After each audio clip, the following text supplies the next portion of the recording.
আদর্শিক আগুনে সে একদম ঝলসে ওঠা তরবারের মতো।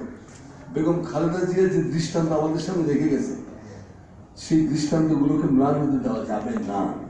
এবং আমি মনে করি আমাদের নেতা তারেক রহমান সাহেব এখন যে ভূমিকা পালন করতেছে, সেটা হলো এই দুই মহানায়কের বা মহানায়িকার, দেশমাতা এবং আমাদের আদর্শিক পিতা, তাদের প্রদর্শিত পথে সে রান করতেছে। কি সংযম, বাক্য ব্যবহারের ক্ষেত্রে তারেক রহমানের সংযম রীতিমতো অবাক করে দিচ্ছে সবাইকে। সংযম, পরিমিতি বোধ এবং এই চিৎকার চেঁচামেচি করে বক্তৃতা করার যে বাজে স্বভাব আমাদের আছে, সেটাও তিনি দূর করে দিচ্ছে।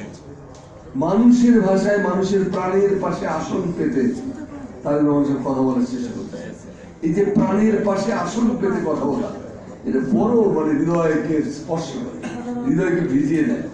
রাস্তায় মেয়েটা খালেদা জিয়ার ছবি নিয়ে দাঁড়াইছিল, আপনি বলেন গাড়ি থামায় একদম জিয়া রহমানের চেহারা দেখেন, গাড়ি থামিয়ে তিনি সেই বাচ্চা মেয়েটিকে 9-7 পরে মেয়েটা, তাকে তিনি জিজ্ঞেস, তুমি কেন আসলে? আপনাকে দেখার জন্য আসছে। তারপর তো জানেন একটু সবাই ভাইরাল হয়ে গেছে, পার্লামেন্টে যে আমি কথা বলবো, তারেক রহমানের সঙ্গে দেখা করবো, এটা আমার স্বপ্ন। তারপর একটা গিফট দিয়েছিল ছবি। এই যে এন্টারটেইন করা, বেবি নাজমিন আমাদের খুব ফেমাস আর্টিস্ট। বেবি নাজমিনকে জিয়া রহমান কোথায় পেয়েছিল? রংপুরে অনুষ্ঠান হচ্ছিল, সেই অনুষ্ঠানে আমরাও ছিলাম। সেখানে ওটা গান কিনছি তখন জিয়া রহমানের মেয়েটা খেয়ে তারপরে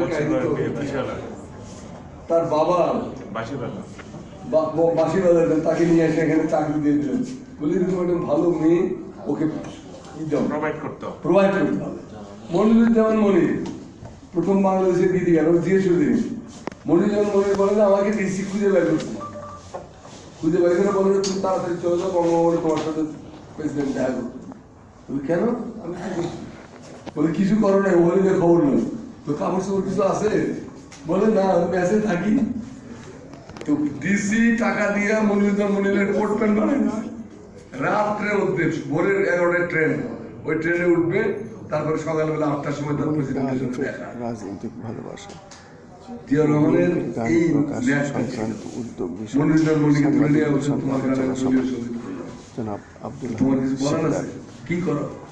বলে কিছু করে ম্যাচে থাকি আর গান লিখে সিলেট বেতায় বলে না, শিল্প বলে সঙ্গে সঙ্গে শামসুল হুদা চৌধুরী ছিলেন